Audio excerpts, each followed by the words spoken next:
이스라엘에 왕이 없던 시절에, 왕이 생기기 전 시절에 우리가 사사라고 하는 사람이 통치하던 그런 시기가 있었습니다. 평상시에는 이 사사는 백성을 다스리는 지도자였습니다. 판결하고 또 백성들 간의 문제를 해결해주는 그런 사람이었습니다. 그런데 비상시에는 이 사사가 군사적인 활동도 하는 그런 지도자였습니다. 오늘 본문에 나오는 주인공 삼손도 그러한 사사 중에 한 사람이었습니다. 그런데 이 삼손이 사사답지 않게 블레셋 여자와 결혼을 하려 했습니다. 삼손의 부모는 이 사실을 말렸습니다. 이 일을 말렸지만 자식 이기는 부모 없다고 결국 함께 딥나라고 하는 지역으로 결혼을 하기 위해서 떠나가게 되었습니다. 그런데 가는 도중에 참 신기한 장면을 목격을 하게 됩니다. 길가에 죽은 사자의 시체에 벌떼가 몰려들었고 꿀이 있는 광경을 보게 되는 것입니다. 그 장면을 이용하여 삼손이 자기 결혼 잔치 석상에서 블레셋 사람들에게 그것을 수수께끼로 내고 있습니다. 너희들이 내가 수수께끼를 하나 낼 터인데 이것을 맞추면 내가 큰 것을 주고 그렇지 못하면 너희들이 나에게 큰 재물을 줘야 된다라고 했습니다. 그렇지만 아무도 이 정답을 몰라서 큰 손해를 보게 된 블레셋 사람들이 신부를 협박했습니다. 신부를 협박하여 그 정답을 알아내려고 했습니다. 만약 신부 너가 너 남편 될 사람에게 이 답을 알게 하지 않으면 너와 내 아비의 집을 불살라버리겠다라고 협박을 합니다. 어떻게 하겠습니까? 자기 동족이고 또 협박을 받았으니 눈물로 신부가 호소해서 결국 삼손에게서 그것이 바로 죽은 사자의 시체에서 벌이 꿀을 모았다 하는 그런 정답을 받아내어 줍니다. 그리고 신부는 그것을 블레셋 사람들에게 알려줍니다. 이 일로 인해서 삼손이 크게 화가 나서 너희들이 내 아내를 그렇게 하지 않았더라고 한다면 절대로 몰랐을 것이다 하고 블레셋 사람 30명을 죽이고 그들의 물품을 노략하여서 그것을 블레셋 사람들에게 수수께끼 정답에 대한 상으로 줍니다. 그리고 화가 나서 결혼은 안 하고 집으로 돌아옵니다. 하지만 가만히 생각해 보니까 자기가 너무 화를 냈다는 것을 알고 또 아내도 보고 싶고 해서 다시 아내에게로 갔습니다. 그런데 그 아내는 이미 삼손이 결혼할 때 같이 갔던 친구 들러리에게 준 바 되었습니다. 그래서 정말로 더욱 화가 난 삼손은 여우 300마리를 붙들어서 그 여우를 꼬리를 서로 묶어가지고 그 꼬리 가운데 횃불을 집어넣어서 그 횃불을 달아서 곡식밭으로 내몰아서 곡식밭을 싸그리 태워버렸습니다. 이미 쌓아놓은 곡식단, 아직 추수하지 않은 그런 곡식, 그리고 그 주 수입원인 포도원과 올리브나무까지 다 태워버렸습니다. 그러자 이 일을 알게 된 블레셋 사람들이 대단히 화가 나서 삼손과 결혼하려 했던 그 일가족 모두를 다 불태워 죽여버렸습니다.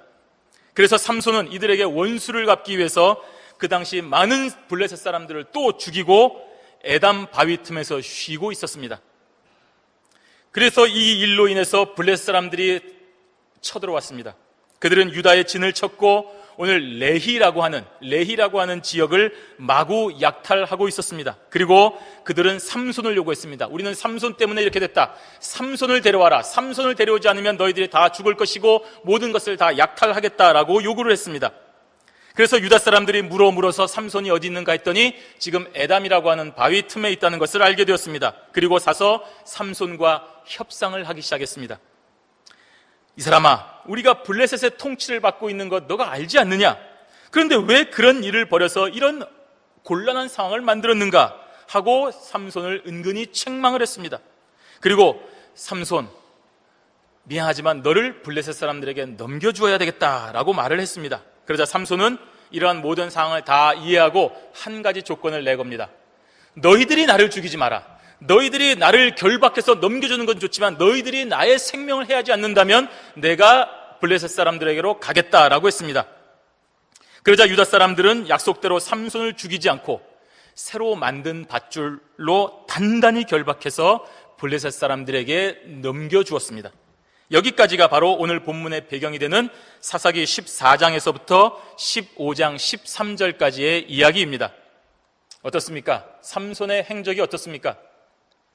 삼손이 평상시 대단한 사람도 아니었다고 한다면 그래도 이해가 되지 않습니다. 근데 하나님께서 특별히 사랑하셔서 나실인이라고 하는 구별하여 주신 분이 삼손입니다. 이스라엘을 구원하기 위하여 주신 아들입니다. 그런데 그 삼손이 여호와께서 명백하게 금지하신 이방 여인과의 결혼을 하려 했기 때문에 이 모든 문제가 발생한 것입니다. 이방 여인과 결혼하려 하지 않았다면 이런 문제가 발생하지 않았을 것입니다. 어떤 사람들은 이런 것을 가지고 얘기합니다. 삼손의 결혼으로 인해서 이러한 충돌이 생겼고 결국에는 삼손이 하나님의 힘을 얻어서 블레셋 사람들을 무찌른 결과가 되었으니 이것도 다 하나님이 의도한 일이 아니겠느냐라고 말하기도 합니다. 그렇습니까? 우리 하나님께서 자신이 하는 일을 위해서 자신이 명령했던 그 율법을 어기는 이방 여인과의 결혼을 종용하시는 분이시겠습니까? 절대로 그런 분이 아니십니다. 하나님께서는 자신이 명한 율법을 어기도록 유도하시면서 자기의 뜻을 이루시는 불의하신 분이 아닙니다. 하나님은 공의로우신 분이십니다. 이것은 오늘 이런 일이 일어난 것은 전적으로 삼손의 연약함과 어리석음, 욕심으로 인하여 일어난 것임을 우리는 알아야 됩니다. 절대로 이것을 하나님의 뜻이라고 혼동해서는 안 됩니다. 비록 삼손이 블레셋과 싸워 승리하는 것이 하나님의 뜻이고 사사로 세웠던 목적이긴 하지만 그 일의 완성을 위해서 이방 여인과의 결혼을 하려는 것은 하나님께서 원하시는 뜻이 아닙니다. 여러분, 이 세상에서도 목적이 올바르다고 해서 수단이 바르지 못하면 비록 그 목적이 이루어졌다고 해도 지탄받는 것이 당연하지 않습니까? 그런데 어떻게 공의로우신 하나님의 섭리와 뜻을 이러한 뜻으로 해석하는 어리석음이 있겠습니까? 아닙니다. 하나님께서 선택하신 저와 여러분 성도는 이 세상의 방법이나 자신의 고집을 내세우지 말고 오직 하나님의 말씀이 인도하시는 대로 성령께서 인도하시는 길로만 걸어가야 된다는 영적인 순결함과 고결함이 있어야 됩니다. 물론 오늘 본문을 통하여 삼손의 승리를 보장해 주시고 삼손의 생명도 구원해 주시는 하나님의 손길을 우리는 목도할 수 있습니다. 그렇다고 해서 하나님께서 삼손의 방법을 인정하셨다라고는 생각할 수 없습니다. 죄악된 본성에 따라 하나님께서 기뻐하지 않는 방법으로 살았지만 그럼에도 불구하고 하나님께서 삼손에게 은혜를 베푸셔서 이런 선한 결과를 내신 것임을 우리는 알아야 됩니다. 즉 인간의 악함, 인간의 연약함, 인간의 욕심으로 인하여서 하나님의 선한 목적이 훼손되지 않는 것이지 결코 인간의 악함을 조장하셔서 하나님의 뜻을 이루시는 것이 아니라는 것을 우리는 분명히 깨달아야 되는 것입니다. 그런 면에서 오늘 엔학고레라고 하는 이 셈의 이름은 하나님의 은혜가 잘 나타나는 곳입니다. 오늘 우리의 삶에도 바로 이렇게 하나님의 은혜가 충만한 엔학고레의 셈이 있기를 소원합니다. 먼저 우리가 생각할 것은 하나님의 권능이 임할 때에 우리에게 놀라운 일이 일어나기 때문에 성도는 오직 여호와께만 모든 영광을 돌려야 된다는 사실입니다. 자, 오늘 유대인들이 단단히 결박한 삼손을 블레셋 사람들에게 넘겨줄 때에 블레셋 사람들이 환호했습니다. 소리를 질렀습니다. 이제 그들에게는 저 눈에 가시와도 같던 삼손을 붙잡아서 원수를 갚을 절호의 찬스이기 때문입니다. 그동안 삼손의 힘에 눌려서 어찌할 바를 몰랐는데 이제는 그가 결박이 돼서 끌려오는 신세가 되었기 때문에 소리를 지르고 환호한 것입니다. 너 이제 죽었다. 너 이제 완전히 우리 한번 맛을 봐라 하고 소리를 질렀습니다. 그런데 그 절체절명의 시기에 하나님의 사람 삼손에게 하나님의 권능이 임하였습니다. 우리 오늘 본문 14절 말씀 함께 읽도록 하겠습니다. 오늘 사사기 15장 14절 말씀 함께 읽습니다. 삼손이 레히의 이름에 블레셋 사람이 그에게로 마주 나가며 소리 지르는 동시에 여호와의 신의 권능이 삼손에게 임함에 그 팔 위의 줄이 불탄 삼과 같아서 그 결박되었던 손에서 떨어진지라. 아멘. 여호와의 신의 권능이 삼손에게 임했다라고 했습니다. 인간적인 조건이나 세상적인 관점에서 볼 때 지금 삼손은 완전히 죽은 목숨입니다. 블레셋 대군들이 기다리고 있지요. 사실은 완전히 결박되어 있지 않습니까? 빠져나갈 방법이 없습니다. 이 위기를 헤쳐나갈 방법이 전무한 상태입니다. 만약에 삼손에게 어떤 힘이 있었다고 한다면 이미 탈출했을 것입니다. 동족에게 붙잡히기 전에 탈출을 했을 것입니다. 그러나 삼손은 그럴 기회가 없었고 그럴 힘도 없었고 그럴 능력도 없었습니다. 그런데 이제 죽게 되었던 이 급박한 상황에 하나님의 신이 임한 것입니다. 여호와의 신이 그 시간에 그 순간에 삼손으로 크게 감동케 하셨습니다.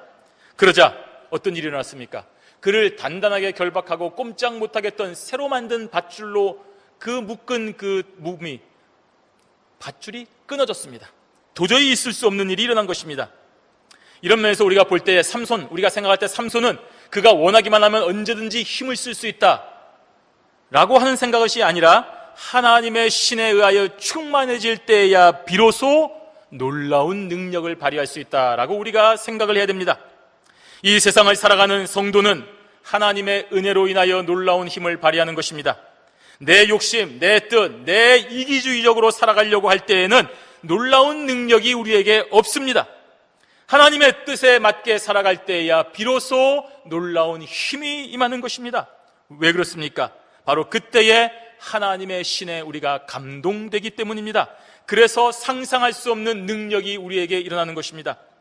이렇게 성도가 하나님의 신에 감동되면 우리를 잡으려고 했던, 우리를 넘어뜨리려고 했던 그 대적들이 놀라서 물러가는 것입니다. 블레셋 사람이 끌려오는 삼손을 보고 의기양양하게 지르던 그 함성, 소리소리 지르던 그 함성은 여호와의 권능이 삼손에게 임하자 곧 절규하는 음성으로 바뀌지 않았습니까? 삼손을 단단하게 결박해주던 밧줄이 마치 불탄 삼과 같이 무기력하게 끊어지는 것을 저들의 눈으로 목도했기 때문입니다. 삼손을 결박했던 밧줄만 믿고 의기양양하게 그 삼손을 혼내려고 했던 사람들이 그 밧줄이 아무런 힘을 발휘하지 못하고 끊어지는 것을 보자 비명을 지르고 도망갈 수밖에 없는 것입니다. 삼손의 힘이 어떠한지를 익히 알고 있기 때문입니다. 결국 삼손을 죽이기 위하여 왔던 블레셋 사람들은 삼손에게 임했던 여호와의 신이 충만한 역사로 인하여 오늘 이 자리에서 크게 패하고 도망가게 되는 것입니다. 15절 말씀 우리 함께 보도록 하겠습니다. 15절 말씀 함께 읽습니다.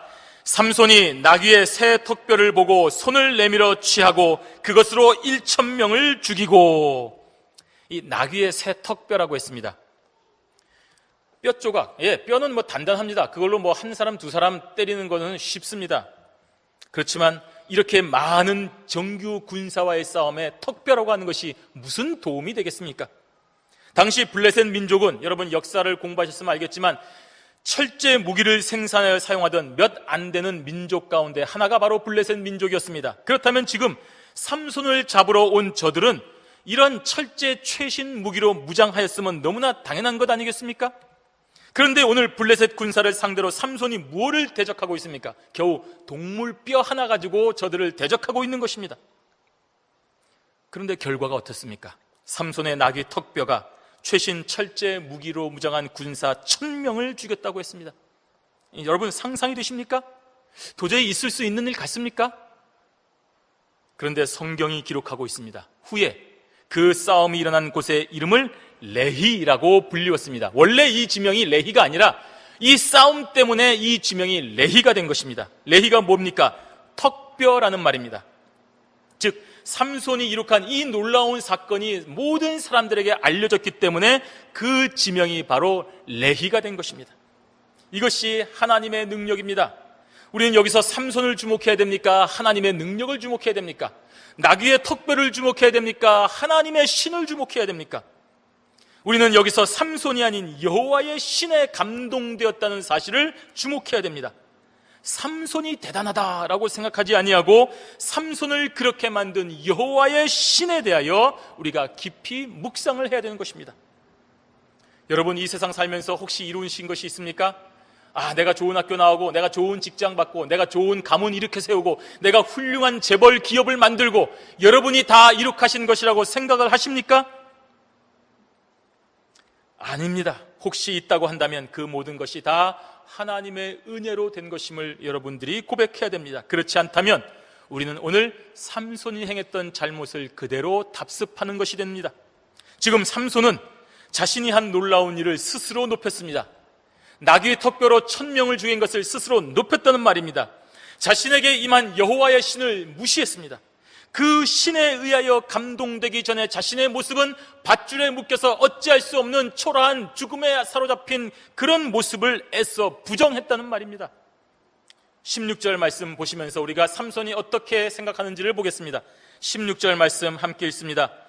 가로되 나귀의 턱뼈로 한 더미 두 더미를 쌓았으며 나귀의 턱뼈로 내가 1,000명을 죽였도다. 지금 삼손이 자신이 한 일에 너무나도 감동이 된 것입니다. 그래서 지금 시를 지었습니다. 나를 보아라, 내가 지금 턱뼈로 1,000명을 죽였다라고 하는 것입니다. 지금 도대체 삼손이 한 일이 무엇입니까? 나실인으로 선택받은 삼손이, 하나님의 사랑을 받은 삼손이 도대체 이날 이때까지 한 일이 무엇이었습니까? 자신의 사명을 모르고 고작 이방 여인과의 결혼을 하려고 주장하다가 지금 이렇게 온 민족을 도탄에 빠뜨리지 않았습니까?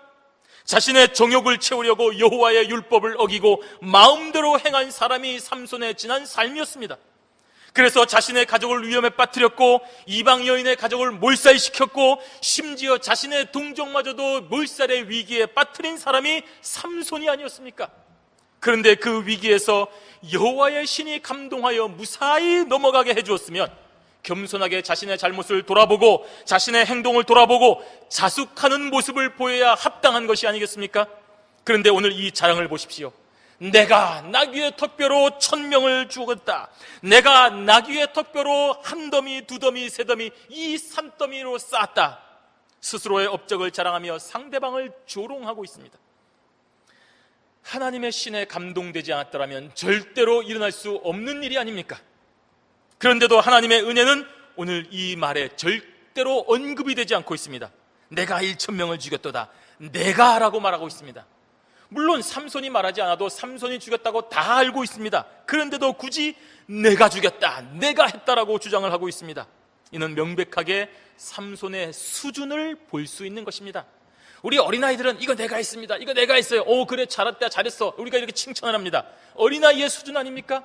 좀 크고 좀 멋있는 사람은 자기가 했어도 모른 척합니다. 자랑 안 합니다.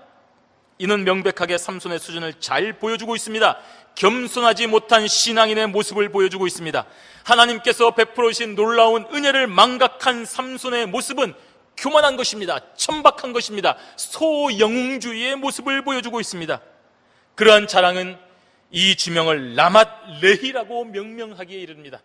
17절 말씀해 보십시오. 말을 마치고 턱뼈를 그 손에서 내어 던지고 그것을 라맛 레히라 이름을 불렀습니다. 삼손이 부른 것입니다.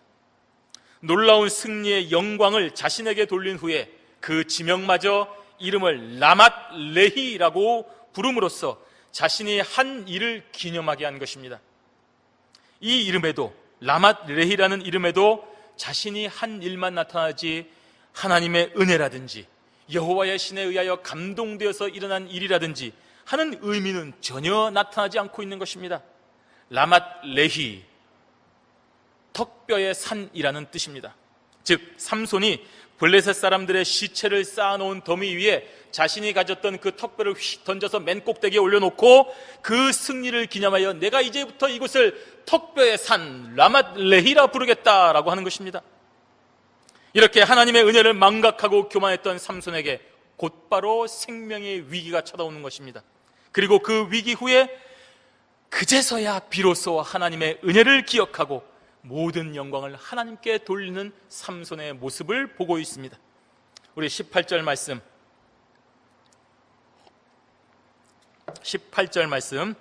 함께 읽습니다. 삼손이 심히 목마름으로 여호와께 부르짖어 가로되 주께서 종의 손으로 이 큰 구원을 베푸셨사오나 내가 이제 목말라 죽어서 할례 받지 못한 자의 손에 빠지겠나이다. 보십시오. 이게 삼손의 현실입니다. 이게 저와 여러분 인간의 유한한 실존입니다. 심히 목마름으로, 그럴 수밖에 없지 않습니까? 삼손이라는 한 인간이 처한 유한성을 얼마나 잘 보여주고 있습니까? 여러분 갈증 겪어보셨죠? 광야에서의 갈증입니다. 싸움 후의 갈증입니다. 이 싸움으로 인해서 얼마나 많은 힘이 소진되었습니까? 1,000명을 죽였습니다. 얼마나 많은 에너지가 소진되었겠습니까? 얼마나 목이 말랐겠습니까? 갈증을 느끼는 것이 인간의 모습입니다. 1,000명이나 죽이는 영웅적인 싸움을 했다 하더라도 지금 이 갈증을 해결하지 못하면 죽을 수밖에 없는 것이 우리 인간의 본래 모습인 것입니다. 또한 제 아무리 뛰어난 사람이라 하더라도 물이 없으면 그 갈증을 제어할 수 없어서 결국에는 죽을 수밖에 없습니다. 물 안 마시고 죽는 분, 죽지 않고 살 수 있는 사람이 있습니까? 없습니다. 그제서야 삼손이 자신의 유한성과 한계성을 깨달았습니다. 그제서야 여호와의 크신 은혜를 기억하고 하나님께 은혜를 고백한 것입니다. 왜 미리 못했습니까? 왜 죽을 위기에 처해서만이 이런 고백을 하는 것입니까? 이것이 저와 여러분의 수준이고 저와 여러분의 모습인 것입니다. 주께서 종의 손으로 이 큰 구원을 베푸셨다라고 고백을 했습니다. 드디어 그 놀라운 승리의 영광을 하나님께 돌리는 것입니다. 죽음의 위기에서 비로소 하나님의 도구로 사용되었다는 겸손한 고백을 삼손이 하고 있는 것입니다. 내가 했다, 내가 이 턱뼈로 사람을 죽였다라고 하는 교만한 자랑에서 주께서 하셨습니다 라는 영광의 고백으로 바뀌는 것입니다. 내가에서 종으로 바뀌었습니다. 불과 몇 분 전에 내가 나귀 턱뼈로 이 놀라운 승리를 쟁취했다라고 했는데, 지금은 주께서 종에 불과한 자신을 사용하여서 이 놀라운 일을 이루셨다라고 겸손한 모습으로 고백을 하고 있습니다. 죽음의 고통을 통과하면서 비로소 겸손해진 것입니다. 여호와의 신에 의하여 감동된 하나님의 종이기 때문에 일어난 승리이기 때문에 이 모든 영광은 오로지 하나님께 돌려야 한다는 정확한 신앙인의 고백을 오늘 삼손이 그제서야 보여주고 있는 것입니다. 그리고 이제는 자신의 안위보다 하나님의 영광을 더 고려하는 성숙한 신앙인의 모습을 보여주고 있습니다. 내가 이제 목말라 죽어서 할례 받지 못한 자의 손에 빠지겠습니다. 이 표현은 자신의 생명을 염려하는 것이 아닙니다. 이제 자신은 죽어도 되지만 내 생명이 할례 받지 못한 저 이방인의 손에 넘겨짐으로써 사사로 부름받은 그 하나님이 세워주신 사사가 여호와의 영광이 손상되는 것을 염려하는 것입니다. 자신의 안위를 위해서 구원해 줄 것을 요청하는 것이 아니라 여호와의 영광을 위해서 자신을 구원해 줄 것을 간구하고 있는 것입니다. 성도는 여러분, 무슨 일이 있어도 하나님 앞에 영광을 돌려야 됩니다. 무슨 일을 해도 하나님 앞에 영광을 돌려야 됩니다. 내가 한 것이 없기 때문입니다. 우리가 지난 시간에 또 예화를 들지 않습니까?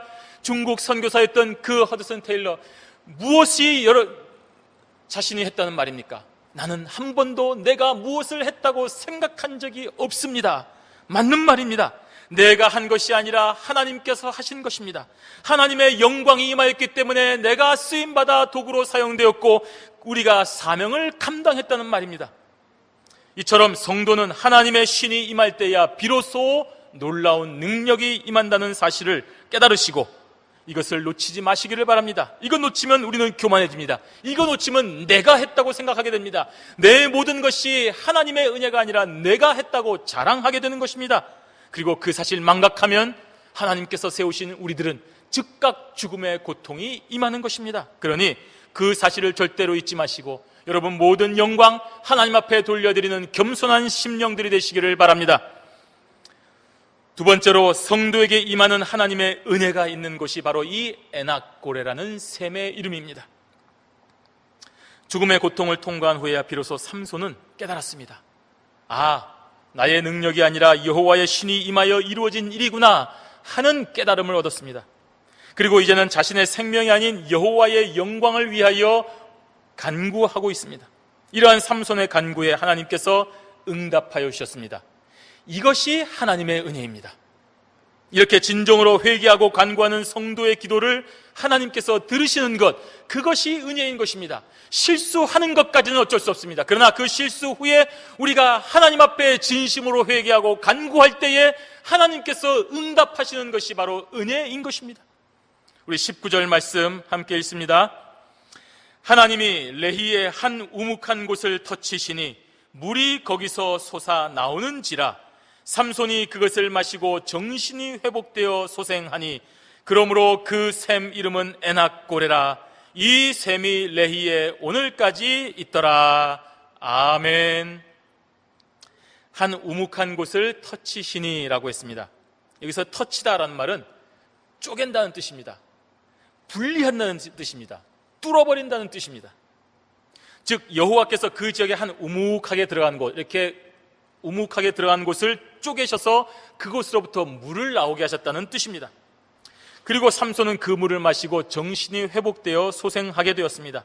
죽을 위기에서 이제는 벗어나 살았던 것입니다. 그런데 여기서 회복되었다라는 이 말은 단순히 육체적인 그런 회복을 뜻하기도 하지만 더 나아가 신학적인 의미로 언약의 공동체가 다시금 하나님 앞으로 돌아서는 것을 의미할 때 쓰이는 단어입니다. 즉 극심한 갈증에 빠져서 지금 꼭 죽게 되었던 삼손이 하나님의 은혜로 인하여 그 심한 육신의 갈증에서 회복되어 육체의 생명도 얻게 되었지만 거기에서 더 나아가 그동안 무지하였고 그동안 몰랐고 그동안 연약하였던 그 삼손이 이제서야 하나님의 은총을 깨닫고 영적인 회복에까지 이르는 은혜가 있었다는 말입니다. 이것이 바로 하나님의 은혜입니다. 하나님은 우리에게 먹을 것만 주지 않습니다. 하나님은 우리에게 단순히 쉼만을 주지 않습니다. 그 먹을 것과 쉼을 통하여 우리에게 깨달음을 주시는 것입니다. 우리에게 영적인 회복을 주시는 분이 하나님이십니다. 하나님께서는 삼손의 육신의 문제를 회복시키면서 동시에 그의 영적인 수준도 높이시는 회복을 주시는 것입니다. 바로 그 은혜가 있는 곳이 오늘 에낙고레가 되는 것입니다. 그 샘 이름은 에낙고레라. 이것을 직역해보면 그는 그것의 이름을 에낙고레라 불렀다라는 말입니다. 그가 누굽니까? 삼손입니다. 삼손이 그 샘의 이름을 에낙고레라고 불렀다는 말입니다. 에낙고레, 부르짖는 자의 샘이라는 뜻입니다. 삼손이 여호와께 부르짖음으로써 얻은 샘의 이름이 에낙고레가 되는 것입니다. 따라서 에낙고레는 삼손이 부르짖는 응답에 되는 지명이며 동시에 그 부르짖음에 응답하여 삼손이 회복되는 하나님의 은총이 임하는 곳입니다. 이것은 개인 삼손에게만 일어나는 것이겠습니까? 모든 이스라엘 백성에게 일어나는 것입니다. 신약에서 언약의 백성 가운데 있는 저와 여러분에게도 오늘 이 은혜가 임하는 것입니다. 즉 에낙고레는 부르짖는 당신의 백성들을 향한 하나님의 사랑과 은혜가 있는 언약적인 셈이 되는 것입니다. 삼손은 그제서야 여호와 하나님의 은혜를 기억하고 고백한 것입니다. 라맛 레히라고 부를 때는 하나님의 이름이 없었습니다. 그러나 그때는 자신의 이름만 드러났습니다. 하지만 지금 에낙고레라고 부를 때는 하나님의 은혜가 있는 것입니다. 겸손하게 하나님께 간구하였더니 하나님께서 응답한 것을 고백한 것이 에낙고레가 되는 것입니다. 이렇게 삼손은 자신에게 임한 하나님의 은혜를 고백하였습니다. 비록 자신을 높이고 교만했던 그 못난 과거가 있었지만 죽음의 고통을 통과하면서 그 고통 속에서 자신을 건지신 하나님의 은혜를 잊지 않았습니다. 자신의 잘못된 행동을 즉각 반성하는 모습을 보여주었습니다. 이것 또한 하나님의 은혜로 인하여 가능한 것입니다. 사람이 죽을 위기에 처해야만 본심이 회복이 되는 것입니다. 여러분, 조금 살만하면 절대로 우리의 본성이 바뀌지 않습니다. 죽을 고통을 통과해봐야 우리의 본성이 변화되는 것입니다. 건강하고 잘 먹고 잘 살 때는 다른 사람의 눈에 들어오지 않습니다. 그러나 자신이 몰락하고 자신이 죽게 되었고 자신이 모든 것을 다하여 넘어질 때 비로소 다른 사람을 생각하게 되고 하나님을 찾게 되는 것이 우리 죄악된 인간의 본성이라는 것입니다. 교만한 자를 내치지 아니하시고 품으시며 깨우치시는 하나님의 은혜가 이 모든 것을 가능하게 한 것입니다. 그냥 죽게 내버려도 되지 않습니까? 그 교만한 삼손, 내가 했다, 라맛 레히라고 부르라라. 그리고 갈증이 나서 죽을 때 하나님이 외면하시면 그냥 죽는 것입니다. 그러나 하나님이 그럼에도 불구하고 그 영혼을 품으시고 감싸주시고 인내하여 주셨기 때문에 오늘 삼손이 이렇게 변모된 삼손으로 바뀌는 것입니다. 저와 여러분에게도 이러한 은혜가 있습니다. 죽음의 고통 속에서 하나님께 부르짖을 때 임하는 은혜가 우리에게도 있지 않습니까? 우리는 자녀들이 고통 속에서 부모의 이름을 부를 때에 응답합니다. 눈물을 흘리며 부모의 품에 뛰어드는 자녀를 나 몰라, 너 저리 가, 너 미워 하고 내치는 부모는 없습니다. 비록 그들이 교만하고 반복하여 실수하더라도 내 자녀이기 때문에, 내 사랑하는 자녀이기 때문에 다시는 그러한 잘못을 범치 말라고 용서해주고 또 한 번의 기회를 주는 것입니다. 육신의 부모도 그러한데 우리의 진짜 부모가 되시고 참된 부모가 되시는 하나님의 은혜는 어떠하겠습니까? 그야말로 무한한 사랑입니다. 70번씩 7번이라도 용납하시는 끝없는 사랑입니다. 끝까지 인내하고 우리를 용납하시고 건지시는 은혜입니다. 온 우주를 다 동원하더라도 택한 영혼 한 영혼을 구원하시기 위하여 끝까지 인내하시는 하나님의 사랑이 여기에 있지 않습니까? 이 사랑으로 우리를 돌보시는 은혜가 있는 곳이 오늘 이 에낙고레의 셈입니다. 그러니 항상 여러분 담대하시기를 바랍니다. 비록 여러분 실수할 때가 있고 교만할 때가 있고 낭패할 때가 있고 넘어질 때도 있지만 절대로 낙심하지 마시기를 바랍니다. 하나님을 향하여 부르짖는 외침을 중단하지 마시기를 바랍니다. 그곳에서 하나님을 부를 때에 우리의 주변에 있는 우묵한 곳을 터뜨리시고 우리의 생명의 샘을 주시는 에낙고레의 은총이 오늘 이 시간에 우리에게 반드시 있다는 것을 기억하시기를 바랍니다. 성도 여러분, 오늘 라맛 레히가 에낙고레로 변하는 이 모든 것은 하나님의 은혜가 임하여서 일어난 일입니다. 하나님께서 택하신 사람 나실인 삼손, 전혀 그 본래의 모습을 보여주지 못했습니다. 참 부끄러운 모습으로 살지 않았습니까? 여호와께서 금하신 이방 여인과의 결혼을 서슴지 않고 추진하다가 일어난 이 사건은 여러분 어떠한 것으로도 합리화될 수 없습니다. 결과가 좋으니까 그럴 수도 있지. 아닙니다. 그 승리도 하나님의 은혜가 있었기에 임한 것입니다. 하나님께서 선택한 나실인 일이기 때문에 무슨 일을 해도 하나님께서 도우실 것이라고 착각해서는 안 됩니다. 삼손이 나실인답게 살았더라면, 하나님의 사람답게 올바른 길을 걸어갔다면 더욱 큰 은혜가 삼손에게 임했을 것입니다. 이렇게 어리석은 걸음을 걸어가는 삼손에게도 이런 놀라운 하나님의 은혜가 임하여서 이렇게 놀라운 승리를 주셨다고 한다면, 그 삼손이 하나님께서 원하시는 기뻐하시는 방법대로 매일 매순간 살아갔다라고 한다면 얼마나 놀라운 일들이 일어났겠습니까? 나신으로 선택받은 삼손이 자신의 정욕대로 살아가지 아니하고 날마다 여호와의 이름을 높이는 그 길로 갔다고 한다면 얼마나 더 큰 은혜가 임하였겠습니까? 상상할 수 없는 은혜가 임하지 않았겠습니까? 그렇습니다. 성도인 우리가 실수해도 잘못해도 하나님께서는 그 절망의 현장에 나타나셔서 하나님의 은혜가 있습니다. 그렇다고 한다면 우리가 하나님의 뜻대로 기뻐하며 사는 길로 간다면 그곳에 얼마나 더 큰 은혜가 있겠습니까? 저와 여러분이 매일 매순간 하나님의 말씀을 묵상하고 이 세상과 싸워 승리하며 이기는 그 현장에 우리가 그 분명한 길로 걸어간다면 얼마나 놀라운 하나님의 은혜가 있겠습니까? 그러니 오늘도 우리는 내 뜻이 아닌 하나님의 뜻을 따라 사는 성도가 되어야 됩니다. 이번 주만 내가 하나님의 뜻 무시하며 살고 요건 내가 정말로 갖고 싶으니까 요것만 내가 무슨 수단과 방법을 동원하여서도 가지고 난 다음에 하나님이 용서해 주시겠지. 용서해 주실 것입니다. 그렇게 하나님을 이용하는 여러분의 악한 생각도 하나님께서 용서해 주실 것입니다. 그러나 그렇게 하지 아니하고 이것이 하나님께서 싫어하는 것이라고 생각한다면 즉시 멈추고 내가 아무리 갖고 싶고 내가 아무리 가고 싶은 길이라 하더라도 그거 다 내려놓으면 얼마나 더 큰 은혜가 우리에게 임할 것인가를 생각해 보시기를 바랍니다. 그러니 오늘도 우리는 내 뜻이 아닌 하나님의 뜻을 따라 사는 성도가 되어야 됩니다. 그리고 여러분 혹시 그 길에서 놀라운 승리와 영광이 있다고 한다면 우리는 그 시간에 라맛 레히라고 하지 말고 에낙고레라고 하는 분명한 고백을 토해내시기를 바랍니다. 19절 마지막에 이 셈이 레히에 오늘까지 있더라 하고 했습니다. 여기서 이 오늘까지는 지금 이 순간을 말하는 것이 아니라 이 사사기가 기록되었던 열왕기가 기록되었던 왕국시대 초기까지를 말하는 것입니다. 즉 레히라는 장소에 에낙고레라고 하는 셈이 이때부터 지금까지 이 사사기가 기록될 때까지 있다는 것은 이 사건이 전설이라든지 혹은 누가 만들어낸 그런 허구가 아니라 명백히 존재하는 실존하는 역사적인 사실이라는 것을 말해주고 있는 것입니다. 또 20절 보십시오. 블레셋 사람의 때에 삼손이 이스라엘 사사로 20년을 지내었다라고 했습니다.